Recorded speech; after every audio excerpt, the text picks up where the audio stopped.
Boa noite a todos. Queremos agradecer a confiança estabelecida pelos companheiros aí do Centro Espírita Nosso Lar, de Teixeira de Freitas, que nos confiou, para que nesse momento nós pudéssemos trabalhar um tema onde encontramos o amor. E nas minhas possibilidades, eu vou tentar solavancar este tema, trazendo algumas reflexões, e eu espero que essas reflexões possam ser adicionadas no conjunto das estruturas de progresso dos senhores que vão nos ver e ouvir a partir de agora, tá certo? Nós vamos iniciar com uma prece e aí vamos dar sequência na matéria, tá certo? Então, sempre agradecidos a Deus, o nosso Pai, pela vida e pelas infinitas oportunidades que Ele nos concede de estarmos exatamente como estamos, aonde estamos. Obrigado, Senhor da vida, pelo progresso que até agora o Senhor há nos permitido que alcançássemos através de nossos esforços e de sua infinita misericórdia. Queremos agradecer nesse conjunto a intimidade e a amizade com o que temos com o nosso modelo e guia maior, Jesus, que na sua misericórdia e no seu amor nos permite que estejamos inseridos na escola ou educandário seu, o planeta Terra. Muito obrigado, Senhor Jesus, por permitir que nós, irmãos ainda menores, aqui estejamos para solidificar em formas de pedagogia as estruturas de progresso, que no presente momento nós as temos por convicção e por esforços. Obrigado, Ismael, por permitir que nós estejamos no Brasil, na pátria do Cruzeiro, tendo aqui as afirmações do Cristo, de Jesus, o modelo e guia da humanidade, como propostas de estrutura para o nosso progresso individual. Muito obrigado. Queremos agradecer em especial André Luiz e equipe, o Espírito, que é o protetor e mentor amigo aí da Casa Espírita de Teixeira de Freitas, como também é o protetor e amigo aqui do Grupo Espírita André Luiz, ao qual eu pertenço aqui em Itabatã. Obrigado, amigos espirituais, pelo incentivo, pela coragem, pelo ânimo, pela esperança que nos tem fortalecido.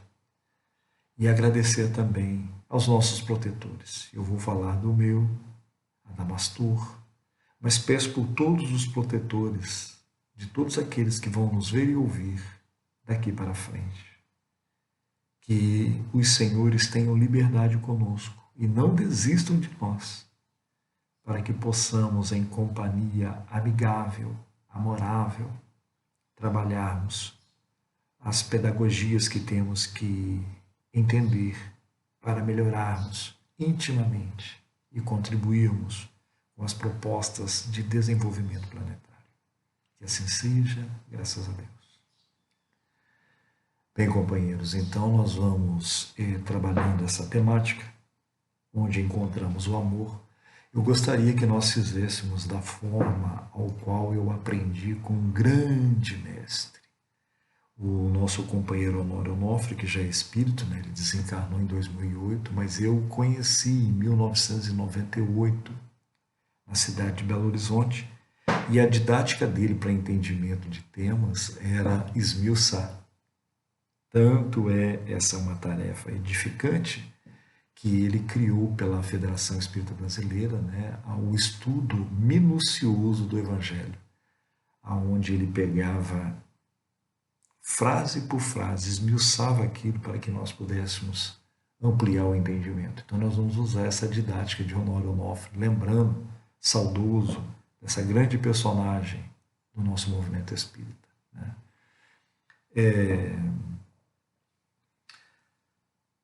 onde encontramos o amor. Então, o que é o amor? A gente precisa definir isso, né? Porque escritores, poetas e profetas da nossa antiguidade retratavam essa terminologia amor. Então, a gente precisa entender de onde que é isso, né? Os profetas antigos, eles trabalhavam essa temática amor, essa palavra, né? Como uma lei. Está lá no livro de Levíticos e no livro de Deuteronômio essa proposta. É uma lei. Amar a Deus sobre todas as coisas. Levítico e em Deuteronômio, amar ao próximo como a ti mesmo. Então, já era uma lei pelos homens antigos ali, né? Muito antes de Jesus, essa proposta. E quando Jesus esteve entre nós, ele percebeu que era uma lei, essa terminologia amar. Né?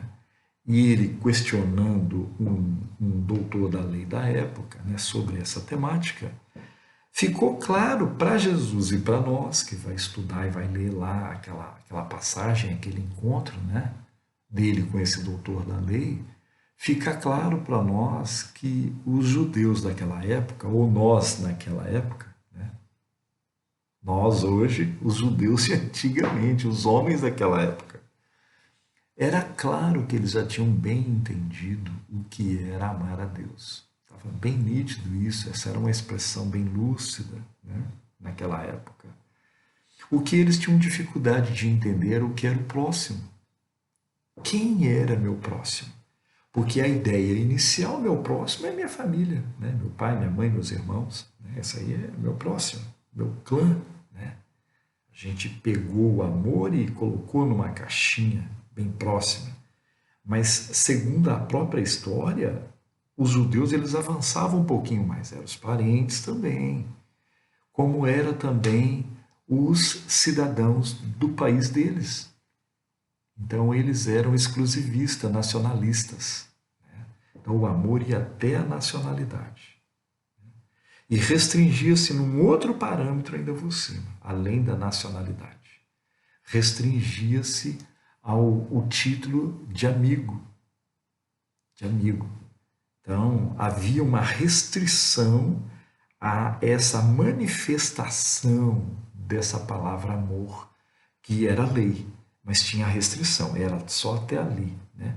E Jesus, então, nessa conversa com esse doutor da lei daquela época, ele faz uma mensuração.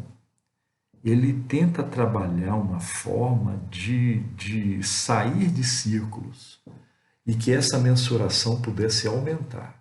Então ele faz uma proposta. Ele faz uma proposta para aquele doutor da lei, né, que é aquela história, né, aquela pequena historieta, né, do bom samaritano. Jesus conta que um homem, né, descendo de Jerusalém para Jericó, ele foi assaltado, né, por assaltantes e ficou ali desfalecido na beira da estrada, à margem de situações. Né? E passou por ali primeiro um sacerdote, que era quem, de direito naquela época, teria as condições necessárias, psicológicas, sentimentais, de fazer o auxílio àquele caído, aquele necessitado que estava à beira da estrada. Mas ele, conjugando outras leis, que era não tocar em mortos, porque ele presumiu que havia possibilidade daquele ser que estava ali caído estar morto. Então ele conjuga outras leis. Então ele colocou outra lei acima daquela atividade de auxiliar. Então, ele percebendo como ele colocou pela vontade, pelo desejo, pelo querer dele, essa outra lei acima do desejo de auxiliar aquela criatura, ele então desprezou esse sentimento amar. Né? E passou, foi embora, cuidar dos seus afazeres. Na sequência, segundo Jesus, veio um levita. Quem é o levita? O levita era o auxiliar do templo, era o auxiliar do sacerdote, né? Que também, por direito de lei, era quem tinha totais condições de auxiliar aquele homem ali caído à beira da estrada, necessitando de auxílios. Mas ele também faz uma conjugação com outra lei. Ele também achou que estava morto, aquele homem.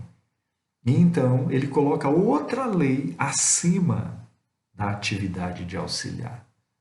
E ele então despreza esse momento e segue adiante cuidar da sua vida. E aí vem um samaritano. Por que que Jesus coloca o samaritano nessa história? Para que o doutor da lei entendesse quem era o próximo. Quem é nosso próximo? O samaritano era alguém que não tinha obrigatoriedades com a lei, porque, segundo os judeus, os samaritanos viviam à margem da lei. Ele não tinha obrigação nenhuma de lei. Não tinha obrigação, porque ele vivia à margem da lei, né? Então, Jesus fala que justamente esse que vivia à margem da lei, segundo as tradições judaicas, né? Esse samaritano, ele faz diferente. Ele vindo com a sua comitiva, porque segundo os historiadores ele era comerciante, então tinha uma comitiva, devia estar com animal, devia estar com situações ali, né? Com malas, com sacos, a gente não sabe. Ele era comerciante, então ele estava com acessórios, né, na sua bagagem de viagem. Ele para ali, desce do cavalo, vai lá ver, vê que o homem não estava morto, né? Então faz ali os primeiros preparativos de primeiros socorros, né? Ali aquele homem, põe ele no seu animal, né? No seu instrumento, no seu veículo de transporte ali daquele momento, e o leva até a primeira cidade. E na primeira cidade ele busca uma estalagem e o deixa ali e fala para o dono da estalagem.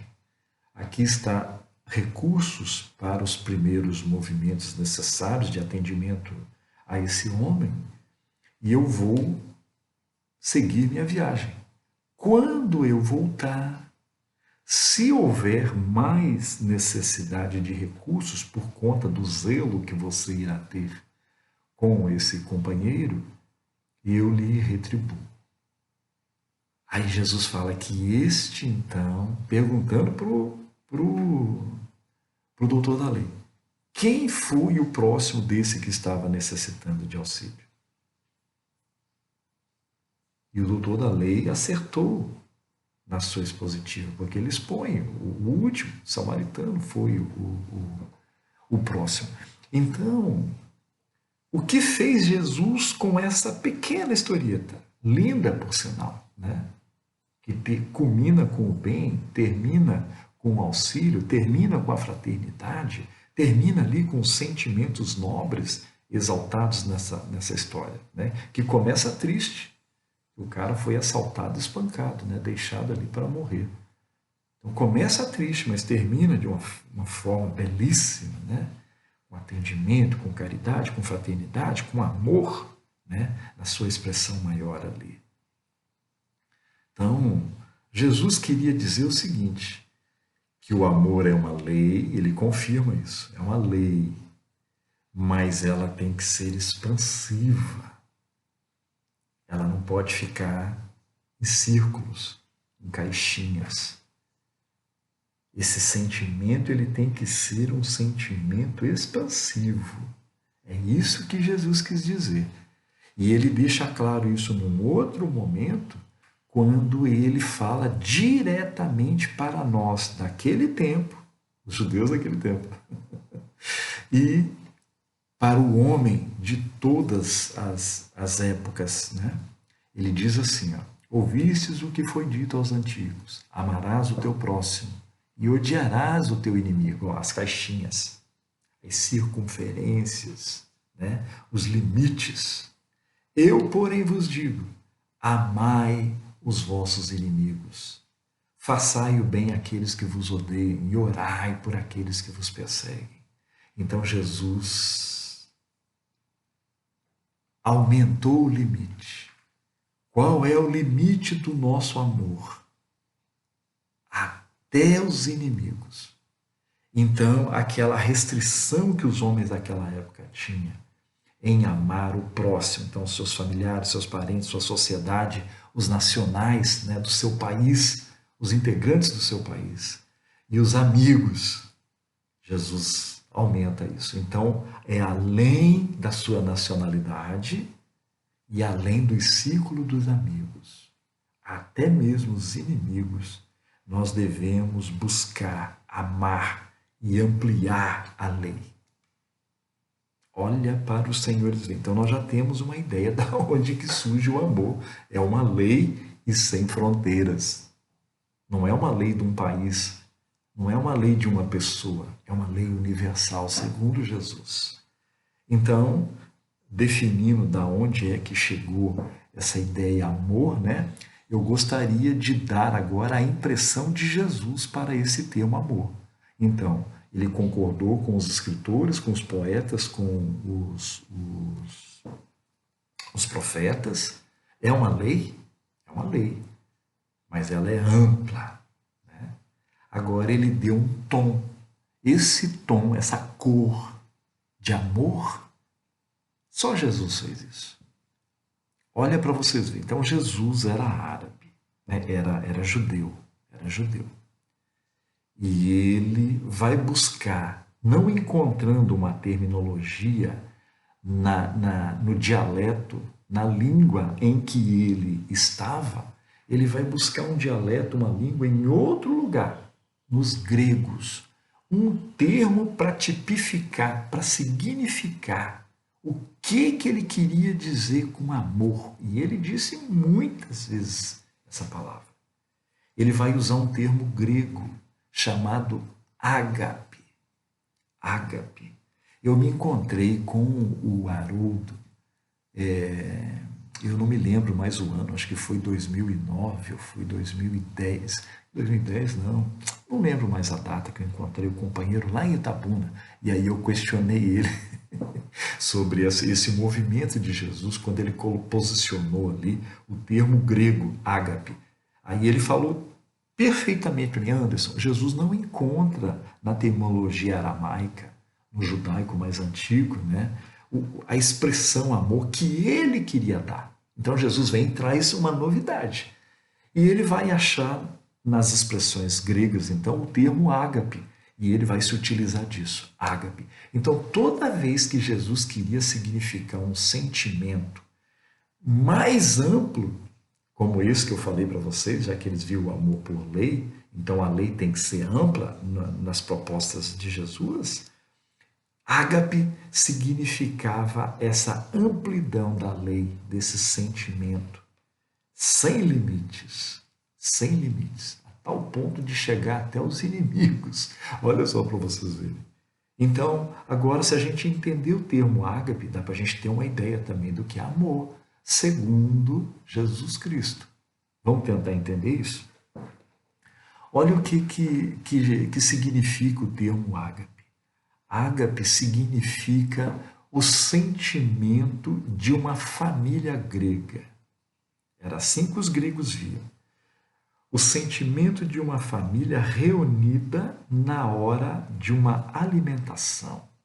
Então, o grego ele tem por critérios, na hora da alimentação, conversas mais pesadas não serem faladas na mesa, porque eles usam de toda uma generosidade, de toda uma afabilidade, de toda uma situação, supondo que na mesa, sentada ali, para eles fazerem a alimentação, esteja ali um desafeto. Eles ignoram esse desafeto. E naquele momento que eles designam sagrado, que é o momento da alimentação, então esquece-se todas essas desafeições. E eles passam a ser gentil, afável. É como se não existisse inimizade naquele momento ali. E Jesus, percebendo então esse psicológico, esse cunho ágape, ele vai utilizar ele. Vocês podem ver lá nas traduções. O amor ágape que Jesus fala. Né? Então, é uma expressão de não existência de desafetos. É uma expressão maior que a gente tem dificuldade de entender toda essa proposta. Né? Então, esse é o amor. O sentimento maior que Jesus tenta expressar. Né? Então, você servindo numa mesa, a todos indistintamente, sem observância dos desafetos, das inimizades que possam haver ali junto naquele momento. Naquele momento é um momento de trégua, é um momento de pacificação. Mesmo você tendo essas diferenças, naquele momento você, em nome do ágape, do amor, do sentimento maior, você renuncia. Você faz uma renúncia. Então, essa renúncia, ágape, em prol de uma vivência, ainda que de momentos, de um sentimento mais fraternal, de um sentimento mais universal, sem fronteiras mesmo. Então, olha como que Jesus define o amor, né, de uma forma bem maravilhosa, né? E eu gostaria de definir também com vocês esse sentimento pela nossa língua, nos nossos dias de hoje, né? No dicionário Michaelis, ele vai dizer o seguinte: o que é o amor? Eu gostei dessa terminação, que eu vou utilizar ela para a gente expandir uns elementos aqui. Vai dizer assim, então, lá no dicionário Michaelis, tá? Amor é sentimento que leva uma pessoa a desejar o que se lhe afigura belo, digno ou grandioso. Oh, que expressão maravilhosa! Eu me lembrei muito aqui de Leon Denis, naquele livro O Grande Enigma, né? Quando ele posiciona lá, né, que uma das formas da gente sentir Deus é a busca da criatura, é uma busca íntima pelo bem, pelo bom e pelo belo. Lembra dessa estrutura lá no livro O Grande Enigma? Né? Eu me lembrei, será que esse tradutor ele não pensou lá em Leon Denis? Né? Porque fica claro aqui para nós, ó, sentimento que leva uma pessoa a desejar o que se lhe afigura belo, digno, a gente pode dizer que é bem, porque tudo que é digno para mim é o que é bem para mim, ué. Então é bem. E grandioso, bom. Então ali está lá a estrutura de Leon Denis, nessa significância do dicionário Michaelis para a definição da palavra amor. Né? Então, a figura o bem, o bom e o belo. Então, quem é portador desse sentimento, ele vai buscar esses elementos de bem, de bom e de belo. Olha que interessante. E o mais interessante é o seguinte, nesse dicionário, quando ele coloca ali, né, sentimento que leva a pessoa a desejar, ele fala de uma potência da alma. Né? Uma potência da alma. Então, eu preciso, para me sentir amor, eu preciso usar de uma potência que é íntima minha, que é o desejo. E nós sabemos que a estrutura das potencialidades da alma é a vontade, o desejo, o querer, e aí as coisas começam a acontecer. Essa é a estrutura das potências da alma, vontade, desejo, querer. Então aí vem aquela ideia, a gente tem que cuidar do que nós desejamos. Cuidado do que nós desejamos, porque o que nós desejamos vai acontecer. Aí eu vejo aqueles companheiros mais negativos, né, que não percebendo essa estrutura de composição do nosso ser, né, vontade, desejo e querer, que é uma sequência lógica, as negatividades, né, os pessimismos podem vir a acontecer com aqueles que desejam ele. Olha que interessante. Né? Então vai criando estrutura. Então os sentimentos que levam a pessoa a desejar o que é o bem, o bom e o belo. Olha que maravilhoso. Então vamos tentar entender pela doutrina espírita o que é sentimento. Né? Na doutrina espírita, lá no Evangelho segundo o Espiritismo, no capítulo 11, né, com o título Amar ao Próximo, no item 8, nas instruções dos Espíritos, quando eles vão falar da lei do amor, ó, lá atrás, o amor é uma lei. Foi assim que os profetas cantaram para nós. Os Espíritos vêm afirmar, é uma lei mesmo. E olha aqui só para vocês verem, ó. Olha o que eles falam, ó. O amor resume a doutrina de Jesus toda inteira, visto que é esse o sentimento por excelência. E os sentimentos são os instintos elevados à altura do progresso feito. Em sua origem, o homem só tem instintos. Quando mais elevados e corrompido, só tem sensações. Quando instruído e depurado, tem sentimentos. Então aqui ficou já uma deixa bem interessante, o que os Espíritos quiseram dizer para nós. Que os sentimentos é os instintos. Então a gente tem que entender o que é instinto, o que é emoções e o que é sentimentos, porque esse item 8 todinho vai falar sobre instinto, emoções e sentimentos. Então se a gente entender essa estrutura da alma, tá certo, gente? Se a gente entender essa estrutura da alma, né, como espírito, a gente vai entender melhor o que é sentimento, amor. Então vamos lá? Então instintos, segundo os espíritos, é a origem, né? Na origem só tem instintos. O que isso quer dizer? Né? Então, eu tenho fome, é uma coisa lógica. Eu vou procurar alguma coisa para comer. Eu tenho sede, é uma coisa lógica. Eu vou procurar alguma coisa para beber. Eu tenho sono, é uma coisa lógica. Eu vou buscar dormir, descansar, relaxar. Né? Então, o instinto vai fazer a gente levar a essas necessidades. Né? E o que são emoções segundo os Espíritos, nesse item 8 do capítulo 11 do Evangelho segundo o Espiritismo? Eles mesmos disseram lá, avançado e corrompido, ou seja, então, é uma situação que está à frente do instinto. No instinto eu tenho fome, eu busco o que comer. Nas emoções já há um corrompimento, há um avanço aí. Por quê? Porque a criatura, na busca do entendimento das emoções que lhe é pertinente, né, e nas descobertas, por esse corrompimento, ele pode comer não só por conta de ter fome. Ele pode comer porque ele olhou e achou bonito um prato. Ele pode olhar e comer mais do que a fome porque ele achou gostoso. Olha para vocês verem que interessante. Ele pode comer, inclusive, sem vontade. Então, isso é um corrompimento, mas é a estrutura de avanço do instinto que você vai começar a experienciar. Isso é azedo, isso é doce, entendeu? Eu gosto disso, eu não gosto disso. São as emoções, é a estrutura. Então, para sair do instinto, eu tenho que passar por essas estruturas. Né?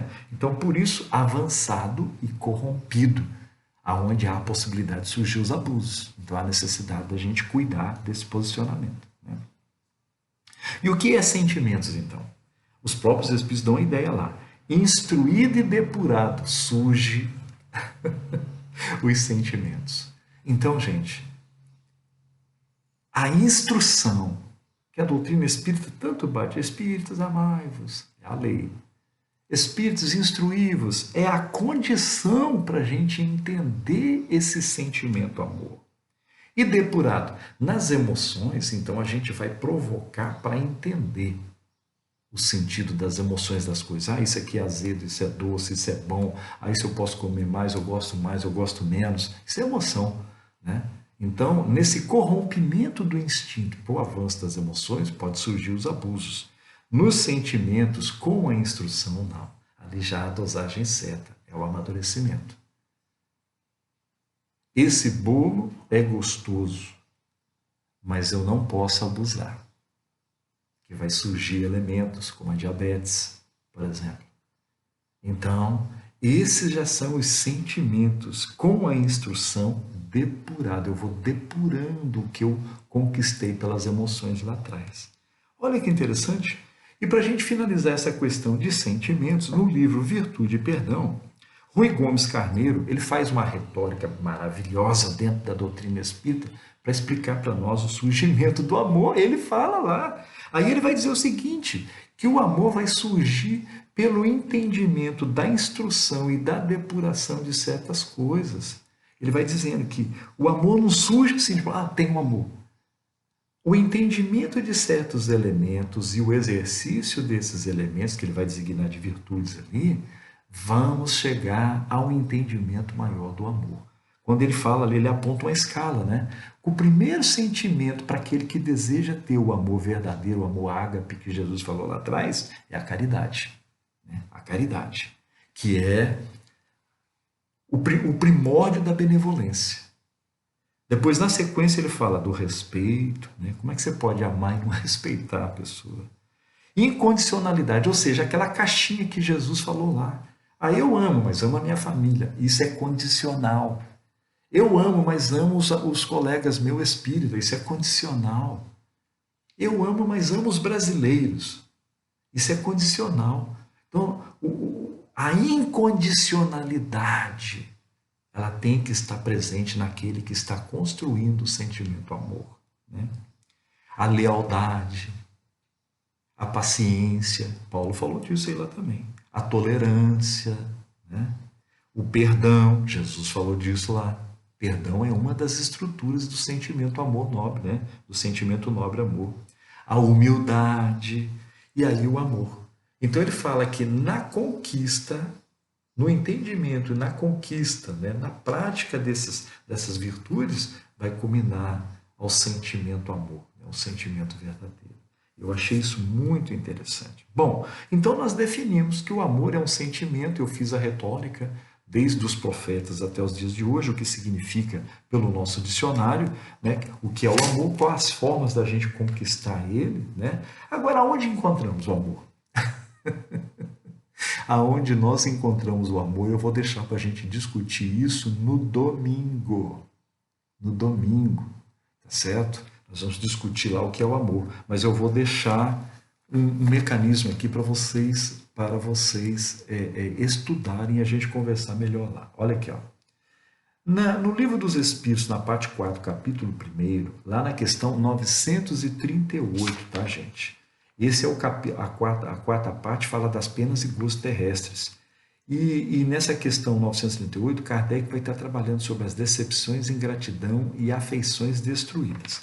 Na questão 38, na verdade, não na questão em si, mas no resumo que Kardec faz no final da questão, eu vou ler ela e vou deixar ela para os senhores estudarem para a gente comentar melhor no domingo. Olha aqui, ó. Aonde que nós vamos encontrar esse sentimento? Ó? A natureza deu ao homem a necessidade de amar e de ser amado. Um dos maiores gozos que lhes são concedidos na terra é o de encontrar corações que com o seu simpatizem. Dá-lhe ela, assim, as primícias da felicidade que o aguardam no mundo dos espíritos perfeitos, onde tudo é amor e benignidade. Desse gozo está excluído o egoísta. Então aqui está o ponto da nossa discussão. Eu tratei um pouquinho do surgimento do amor e o que significa esse amor. Nós já tratamos, sentimentos. E é uma construção, ele não chega de uma vez para nós, tá certo? Então agora, onde encontramos? Está aí nessa questão, no finalzinho da questão 938 do Livro dos Espíritos, que Deus vai permitir, nós vamos estar juntos e gostaríamos de ampliar essa condição, inclusive para fechar a questão, né, o tema que foi inserido para nós. Agradecemos a Jesus, a Deus e a espiritualidade amiga por essa oportunidade e aos irmãos pela atenção, dizendo que até domingo para nós avançarmos nessa temática.